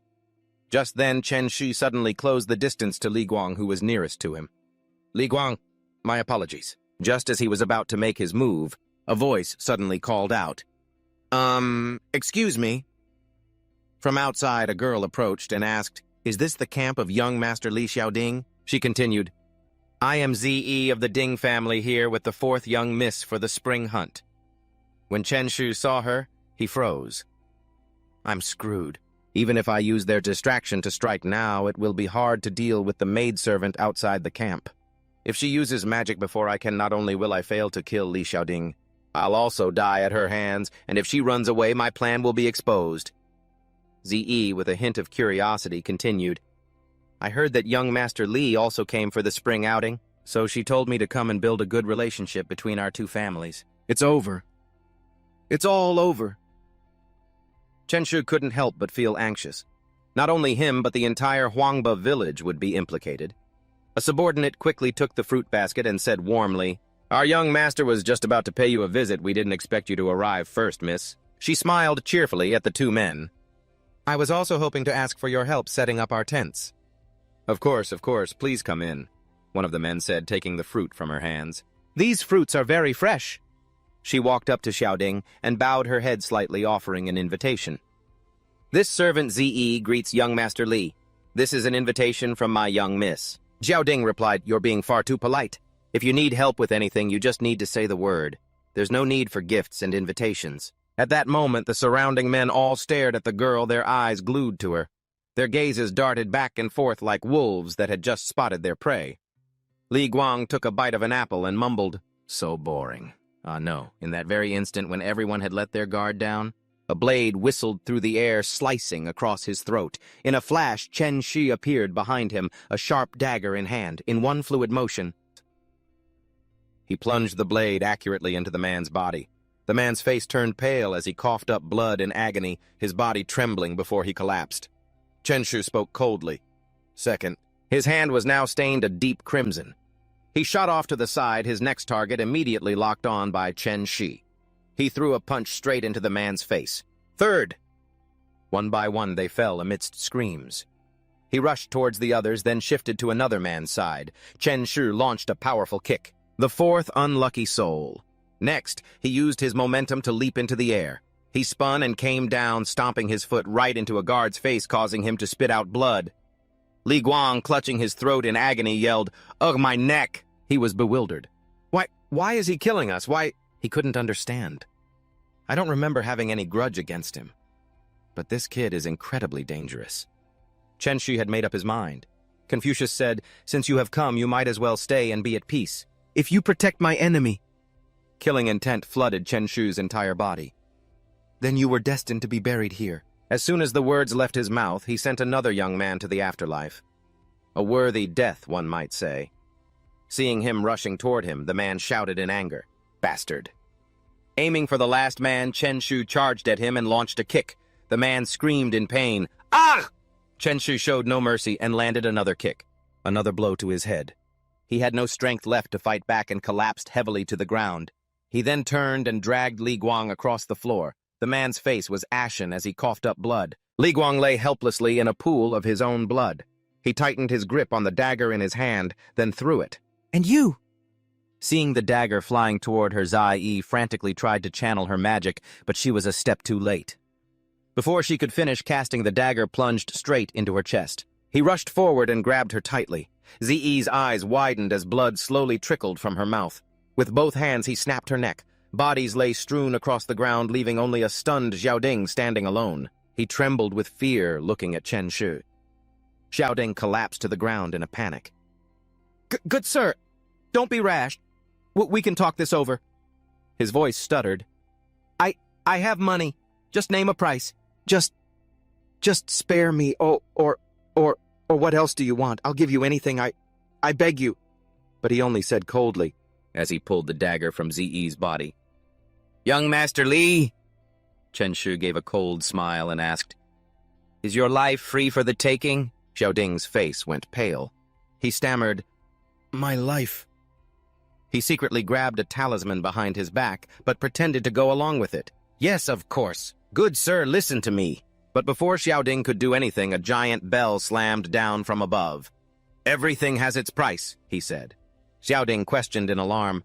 "The Golden Bell Talisman. You're clearly a cultivator of the divine embryo realm. You have magic, so why didn't you use it?" Chen Shi angrily channeled his inner energy and roared, "Have you forgotten your magic, or have you forgotten whose divine embryo it really is?" With that, he radiated killing intent as he raised his fist. "And where did it come from?" Without hesitating, Chen Shu threw a punch that sent Xiaoding flying. He crashed to the ground and let out a blood-curdling scream. Terrified, Xiaoding immediately started begging for his life again. No, please. Don't kill me." He grabbed the boy by the collar and roared, "You stole my divine embryo and you still want to live?" Chen Shu sneered. "They tore open my head with a rake. You master practitioner. You were supposed to come and take my divine embryo, but you never expected I would survive, did you?" The more he spoke, the more frenzied he became. Back then, he drove that rake deep into my head, scrambling my brains into mush. As long as I had a single breath left in me, I swore I would get my revenge. Xiaoding was so scared he started crying and begging. It had nothing to do with me. It was your own family. They said my innate talent was too poor, so they shoved it into me, he explained frantically. I could have any money I wanted, any woman I wanted. I had no interest in fame or status. Chen Shi roared in anger. Damn it, do you have any idea how I've lived for the past 2 years? He threw Xiaoding aside and screamed, Do you know how much I've suffered, how much humiliation I've endured? Shaking uncontrollably, he stammered in reply, 2 years. Just as Xiaoding finished speaking, he suddenly shouted, Wait a minute, sir. You said your divine embryo was cut out 2 years ago. He squeezed his eyes shut and yelled, He only had someone else's divine embryo transplanted last year. His words immediately made Chen Shu freeze. Did I kill the wrong person? In disbelief, he asked again, You said you only had someone else's divine embryo transplanted last year. Xiaoding, having just gotten to his feet, gasped for breath and answered, There's proof you can investigate. Just ask around and you'll know. Chen Shu stared blankly at his own hands, muttering, Could it be? You're not the one who stole my divine embryo. He crawled over to a chair, sighed, and replied, I was never the one who stole your divine embryo. Xiaoding took a shaky breath and continued, A divine embryo outside a body will have its soul dissipate in no time. Yours couldn't possibly have been preserved for a whole year. But he trailed off deep in thought. If that's the case, then I really did kill the wrong person. He thought to himself, I really was just acting on rumors treating Master Li as my enemy. Thinking back, they were just guessing at the time. Hearing that, the man shot up indignantly. Killed the wrong person. You definitely killed the wrong person. This whole thing? Killing my 7 brocade guards is one thing. Halfway through his sentence, Xiaoding's bravado faded. But you also killed Miss Shu from the Ding family. You brat, you really have some skills. Before he could finish, a sword flashed across his neck. Seeing the blood spray, Xiaoding cried out in terror. Chen Shi flicked his sword, sending a red arc through the air. He stood there coldly and uttered, So you really didn't steal my divine embryo, Chen Shi announced calmly. But the person whose divine embryo you stole wasn't as lucky as me. I survived. He didn't. Looking at the horrified face, he said indifferently, You still deserve to die. After finishing the job, Chen Shi calmly bent down to pick up an apple.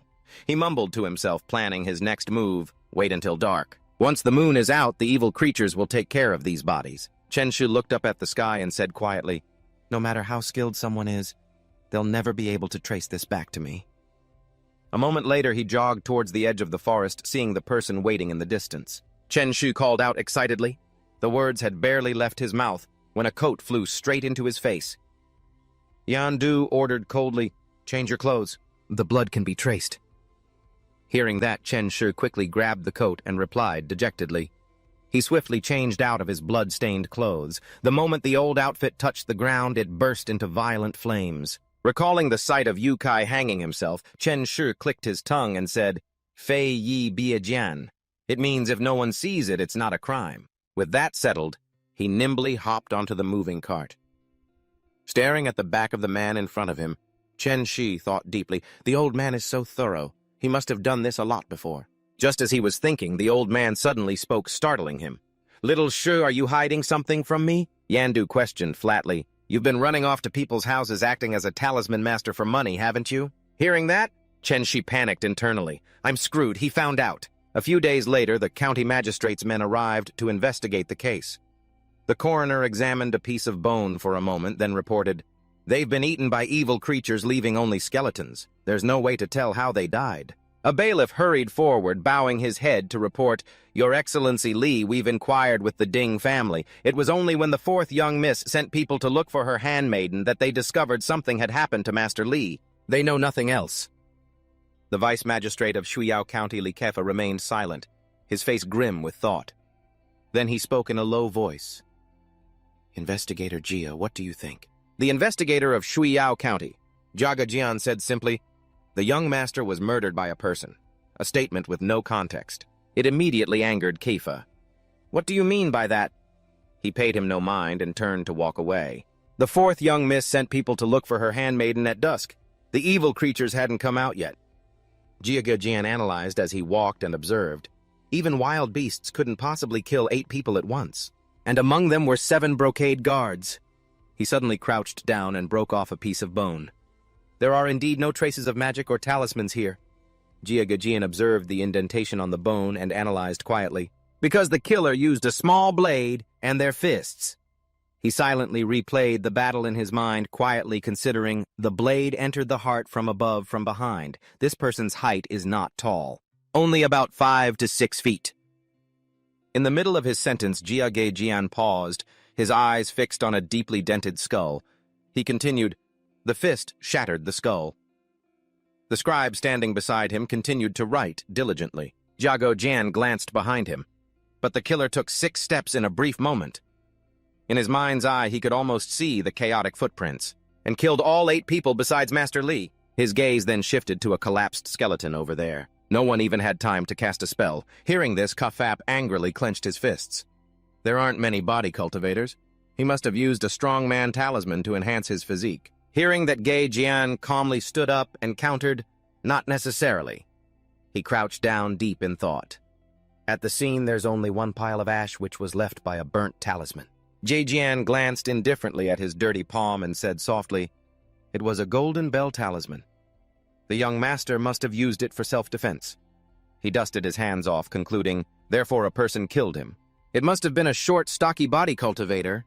He finished, then calmly added, or it could be a golden core master who wanted to hide his signature spells deliberately, using his fists and a blade to kill. At that moment, text appeared in the record book, skull crushed. No spells cast. The killer is a short cultivator. Hearing this, the man cried out in despair. In this vast sea of people, how are we supposed to find this fiend? Zhijian gave a cold smile and said, there's still a flaw. The killer left a clue. He pointed to a pot in the distance and explained, because he also brought a dog with him. A clear image of a clay pot flashed through his mind, showing a dog eating happily. It wagged its tail endlessly, enthusiastically gnawing on a bone.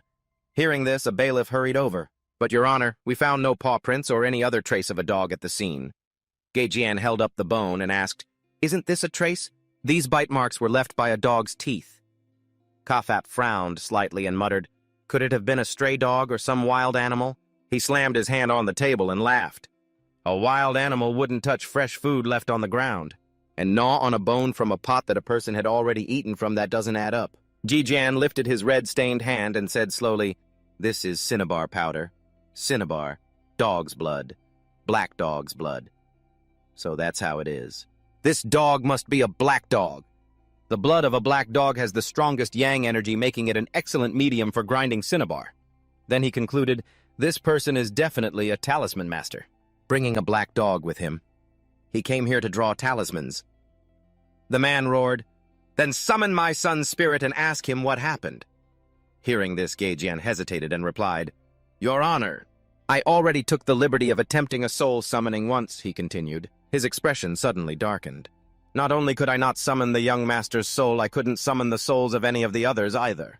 Anyone who dies at the hands of this talisman master, their souls simply vanish. Kafap in disbelief was stunned. He stammered, my son's soul vanished. He stumbled, muttering, did this person devour my son's soul while he killed him? Jijian rolled his eyes slightly and explained, only evil entities have the ability to devour souls. This talisman master is likely raising one, or he could be possessed by one. Forget the few people at this estate. Devouring everyone in this entire town would only take it a few days. Kafap's voice cracked as he commanded, Gaidian, you immediately arrest this short talisman master who has a black dog with him. His face twisted with rage as he glared and roared, bring him back alive. I will tear out his heart and lungs as an offering to my son's spirit in the heavens. Elsewhere, a strange mist suddenly appeared. A blue rune flashed with a mystical light. Zhen Shu, who was sleeping, suddenly turned pale and groaned. A wave of pain washed over him, making him rip his collar open. Zhenshi jolted awake in a panic, crying out in his mind, it hurts so much. Tears streamed uncontrollably from his eyes, but he remained resolute, telling himself, I can't make a sound. I can't call for Grandpa. I have to use the 3 lights righteous chi technique and fast, or else I'm dead for sure. Zhenshu was trembling violently, but he forced himself to sit up straight. He immediately began circulating his energy to cultivate, and because of this, the ghostly hand on his chest vanished. After resolving the issue, he panted, wondering to himself, Could it be that I overexerted myself when I killed Li Xiaoding during the day, and my body couldn't suppress the ghost hand seal? Is that why it flared up? When morning came, Zhenshe slowly walked out of his room. Inside the kitchen, Yan Do was busy cooking. He weakly clutched his stomach, thinking, it seems Grandpa's medicine is becoming less and less effective. I have to get to the true king's tomb soon. I need to get the complete three lights righteous chi technique. Nearby, by a fire burning with joss paper, the hoarse, mournful sound of crying rang out. Yuan, come home with Mommy. Mommy misses you so much. Yunyang was collapsed on the ground there. Tears streamed down her face as she looked up to the heavens in agony, calling out, Yuan, come home. On the other side of the forest, Zhenshe was taking a leisurely stroll. He suddenly stopped, wondering with suspicion. Is that the woman from the next village? Zhenshe stared at the scene, lost in thought. She was here this time last year, too. I think today is the anniversary of her son's drowning. Just then, a ghostly figure emerged from the water. Seeing the boy with white hair, Yu Tian frantically called out to him and rushed towards the shore, yelling, I've always been here. I'm not gone. The silver-haired boy saw this and scoffed coldly. You should be grateful, Yu Tian. At least you have a mother who burns paper offerings for you. Our families still don't even know that we drowned. The kid next to him also sighed. We died unfairly trying to save you, you know. But Yu Tian paid them no mind and cried out, Mom, don't cry anymore. Mom, look at me. Why can't you hear what I'm saying? He lowered his head into the water, his voice filled with resentment. My leg cramped up. It got stuck in the mud. Why didn't you come and save me? The boy standing to the side couldn't bear it any longer. Sighing, unable to bear seeing a family torn apart, Tran Thuc still couldn't bring himself to walk away and decided to help her. Without a word, he jumped straight into the lake on the other side. Cat Keem and his group of bailiffs were advancing on horseback when he suddenly pulled the reins, halting his horse. He raised a hand slightly, ordering, Wait, there's something wrong up ahead. Then he held a talisman before his eyes and muttered softly, Talisman of heavenly sight, let the spirits appear. The moment he finished, Cat Keem flicked his hand, throwing the burning talisman away. But suddenly a glowing light appeared before his eyes. There was a disturbance in the water. Under the water, the two little kids saw his figure and started chatting. Look, another fool trying to save someone. Then let's make him stay with us. No sooner said than done. The two kids excitedly chased after him. They used all their strength to hold Tran Thuc back. On the shore, the man sighed with a bit of regret. This kid has been caught by the water ghouls. Looks like his chances are slim. Even so, Cat Keem waved his hand, summoning a water chart. On it was an image of the young man being held down by the two water ghouls, but he quickly noticed something strange. No, this strength is too great. He must be a body-refining master. Just then, Tran Thuc managed to grab Ngok Tuyen's arm. A second later, he quickly broke the surface of the water. Looking at the child in his arms, Tran Thuc panted and thought to himself, that was close. On the child's long life lock, the two words Ngok Tuan were clearly visible. Seeing this, Cat Keem couldn't help but sigh in admiration. His aura is completely concealed. His Quinn footwork must be incredibly fast. His cultivation level isn't like a child's at all. The more he thought, the more he frowned. His crafty schemes are on par with a divine embryo realm cultivator. Then Cat Keem's eyes darted to the bailiffs behind him, assessing them. Within 10 feet, probably not even these guys. Would be a match for him. Meanwhile, Ngok Nuong was rushing over, shouting, Ngok Toan! She collapsed to her knees, taking the limp body. My child. Her pained sobs echoed through the air. Ngok Toan, Mom found you. Mom's taking you home now. Ngok Teen stood to one side, his voice trembling as he tried to comfort her. Mom, don't cry anymore. You found him. Why are you still crying? And then he suddenly burst into tears himself. Crying? I want to cry too. Just then, Ngok Nuong remembered her savior. Seeing no one beside her, she cried out in a panic, Where's our benefactor, benefactor? On the other side of the river. He was struggling to pull the two water ghouls ashore. The bailiffs over there were watching everything.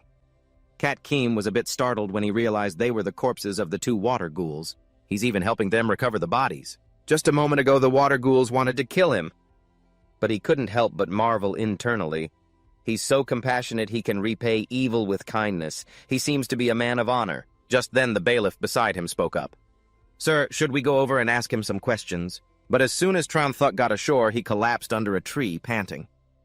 Just then Cat Keem walked over to greet him. Young man. Seeing the newcomer, he was startled and thought to himself, "It's the Six Gates again." He clasped his hands and introduced himself with a smile.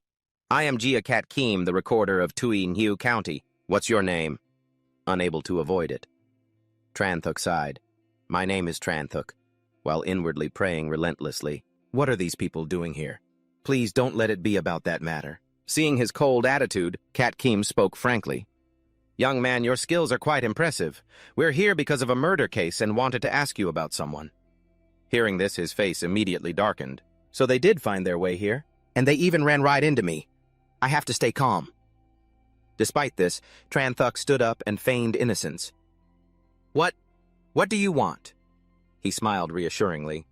"Young man, don't be nervous." Kat Keem calmly raised one finger and inquired, "We're looking for someone from Huangba village, a talisman master named Tran Dan.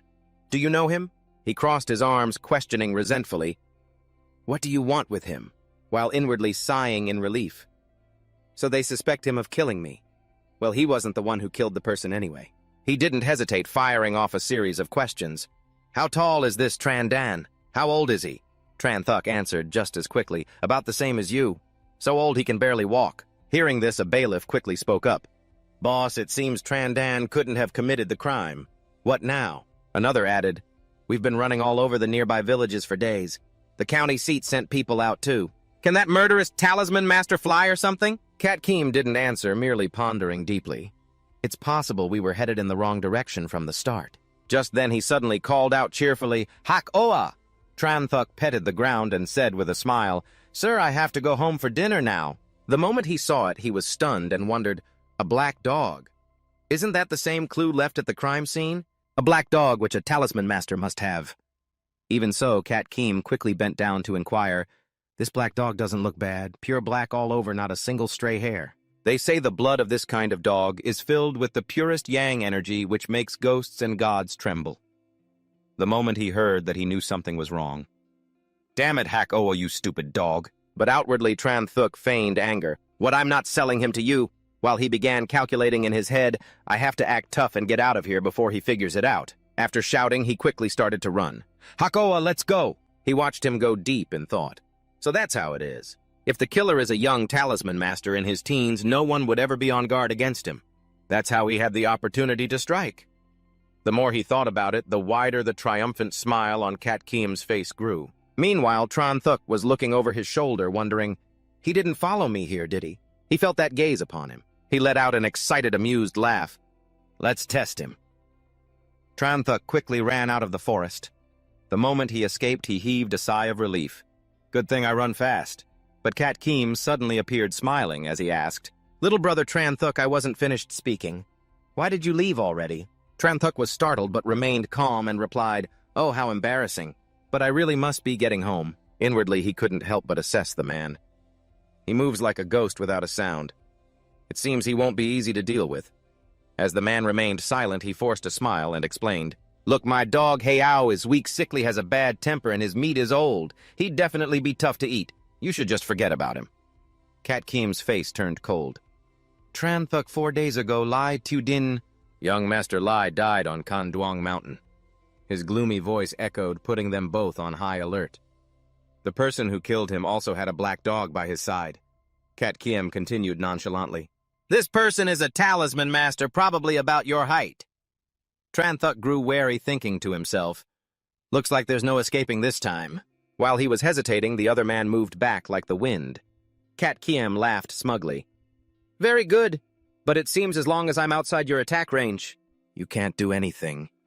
Tranthuk frowned slightly, worried he had missed his chance. In that instant, the man teleported right in front of him. Instinctively, Tranthuk leaped back. Witnessing this, Kat Keem rolled his eyes slightly, thinking, "Just as I thought." Out loud, he said gloomily, "Little brother." Facing Tranthuk's wary gaze, he remarked flatly, "Your vital energy has revealed your skills." Tranthuk's face fell as he guessed, "He's testing me. This scribe, he's really something else." Kat Keem suddenly leaned to the side and began, "This distance. Does it make you feel very awkward?" He coldly pulled out the fire gun from his back, threateningly saying, "You should know this 3-barreled fire gun of mine has never missed within 100 paces. The bullets explode with a roar and simultaneously release a bolt of lightning. It can shatter the spiritual core of a cultivator. This fire gun is both a great hammer and a long spear. With a wide stance and brimming with killing intent, he challenged, "So how do you plan to kill me to silence me?" Seeing that imposing aura, Tranthuk thought in despair, "I can't kill him. I can't beat him and I can't run away. I have no chance of winning at all. What do I do? Is this the day?" Suddenly the man burst out laughing and put his fire gun away. "So little brother, next time you commit a crime, make sure you don't leave any traces in case you fall into my hands again." And with that, Kat Keem started to leave. The outcome would be different, he said, leaving Tranthuk completely stunned. It took Tranthuk a long moment before he stammered, You're not taking me in." Without turning back, the man explained nonchalantly, "I'm the scribe in charge of solving the case. Now the case is solved. Besides, Lai Tiu Din wasn't exactly an innocent man, so whether I arrest you or not has nothing to do with me." Kat Keem finished with a radiant smile. Seeing this, Tranthuk frantically called after him, "If you let me go, what will happen to you?" He casually waved his hand and laughed. "Arresting you isn't my duty. With my skills, I can make a good living anywhere." Back in his study, Kat Keem wrote and mumbled to himself, "A tree falls, someone dies. You leave, you live." With that, he cheerfully held up the resignation letter in his hand. Kat Keem leaned back and clicked his tongue. "Whoever wants this rotten job can have it. In any case, I don't want it anymore." Just then, a bailiff suddenly burst in. "My lord!" He bowed low to report the matters concerning Huangba village along with the life story of the talisman master Tran Dan Do. "I have organized all the files for you." He asked, a little confused, "What about it?" The bailiff cautiously reported, "My lord, Huangba village is under the jurisdiction of Tan Huang County, not our Tui New County." Kat Keem waved his hand, annoyed. "I know that already. Do not mention this to anyone. Even if the county deputy asks, you are not to speak of it." Hearing this, the man bowed respectfully. "Yes, sir." Staring at the dense lines of text, he wondered pensively. Around a small village like Huangba, how could so many masters disappear in just 2 years? 15th year of this Vinlak era, Huangba village disappeared Chaoli Hiandan Jang Ha Tanha. The 2 young ladies of the trio family Lam Fi Suong of the Lam family An Kan Tiu Han. Could it be because of the legendary True King's tomb? After reading, Kat Kiem frowned suspicious. "Talisman Master Tran Dan Do. Son Tran Duong makes a living in the provincial capital. Grandson Tran Thuk died and came back to life 2 years ago." A second later, his face suddenly turned pale with shock. Tran Thuk, true and honest." The sudden thought made Kat Keem slam the book shut. "That kid is Tran Thuk." But a second later, he frantically flipped the book open again. He wondered, the people of Huangba village said that half a month ago, Tran Dan Do died and came back to life. Tran Dan Do is also dead.